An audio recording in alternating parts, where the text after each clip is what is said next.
एक 80 वर्षीय व्यक्ति अपने 45 वर्षीय उच्च शिक्षित बेटे के साथ अपने घर में सोफे पर बैठा था। अचानक उनकी खिड़की पर एक कौवा बैठ गया। पिता ने अपने बेटे से पूछा, यह क्या है? बेटे ने जवाब दिया, यह एक कौवा है। कुछ मिनटों के बाद पिता ने अपने बेटे से दूसरी बार पूछा, यह क्या है? बेटे ने कहा, आपको तो भी बताया मैंने कि यह एक कौवा है पिताजी।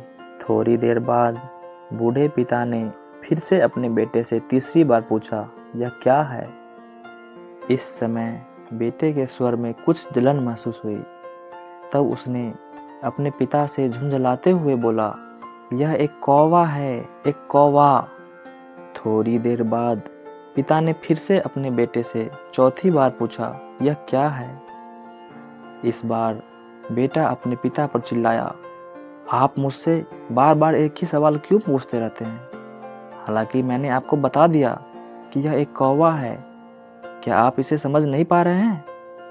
थोड़ी देर बाद पिता अपने कमरे में गए और एक पुरानी डायरी लेकर वापस आए, जिसे उन्होंने अपने बेटे के जन्म के बाद से बनाए रखा था। एक पेज खोलने पर उन्होंने अपने बेटे को उस पेज को पढ़ने के लिए कहा।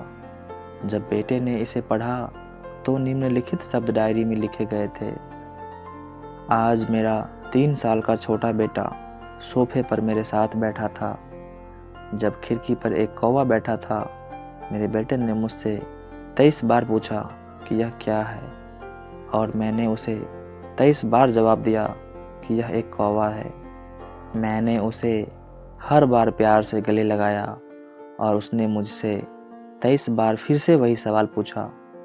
मुझे इस बात से बिल्कुल भी चिढ़ नहीं हुई है कि मैंने अपने मासूम बच्चों के लिए प्यार महसूस किया है, जबकि छोटे बच्चे ने उससे 23 बार पूछा, यह क्या है? पिता को 23 बार पूरे सवाल का जवाब देने में कोई जलन महसूस नहीं हुई, और आज जब पिता ने अपने बेटे से सिर्फ 4 बार यही सवाल पूछा तो बेटे को चिढ़ और गुस्सा महसूस हुआ।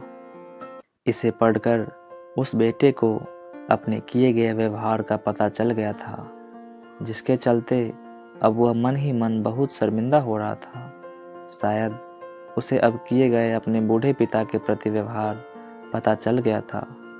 इसलिए यदि आपके माता पिता जब बुढ़ापे में हो तो उन्हें न तो पीछे छोड़े और न ही उन्हें एक बोझ के रूप में देखे, बल्कि उनके साथ एक दयालु शब्द बोले, शांत, आज्ञाकारी, विनम्र और उनके प्रति दयालु बने।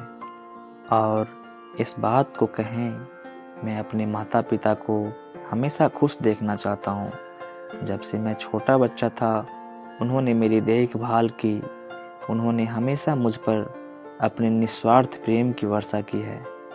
उन्होंने आज समाज में मुझे एक व्यक्ति के रूप में प्रस्तुत करने के लिए तूफान और गर्मी को देखे बिना सभी पहाड़ों और घाटियों को पार किया है।